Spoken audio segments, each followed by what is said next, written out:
ఎన్టీఆర్ అంటే కేవలం 3 అక్షరాలు కాదు. తెలుగు జాతి చరిత్రలో ఓ ప్రభంజనం. సినిమాల్లో, రాజకీయాల్లో నంబర్ 1గా నిలిచిన వ్యక్తి. అన్ని రకాల సినిమాలు చేసి తనదైన ముద్ర వేశారు.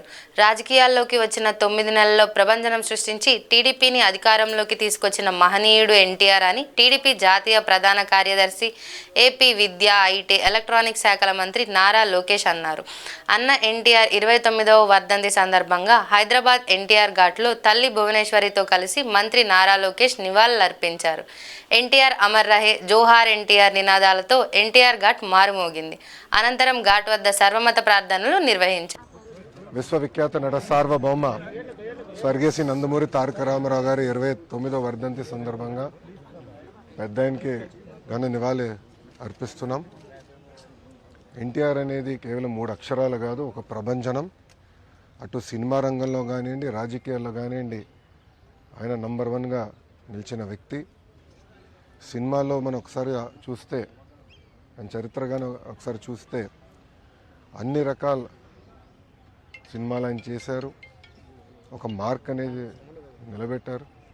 దాని తర్వాత రాజకీయాల్లోకి వచ్చిన తర్వాత కేవలం 9 నెలల్లో ఒక ప్రభంజనం సృష్టించి తెలుగుదేశం పార్టీని అధికారంలోకి తీసుకొచ్చిన వ్యక్తి అన్న ఎన్టీఆర్.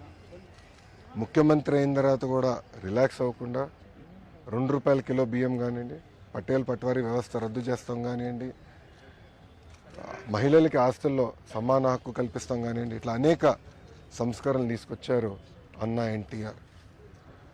అన్న ఎన్టీఆర్ వల్లనే ఈరోజు తెలుగులో తలెత్తుకుని తిరిగే పరిస్థితి వచ్చింది. ఆనాడు భారతదేశంలో తెలుగు అంటే మెద్రాసీలు అనేవారు.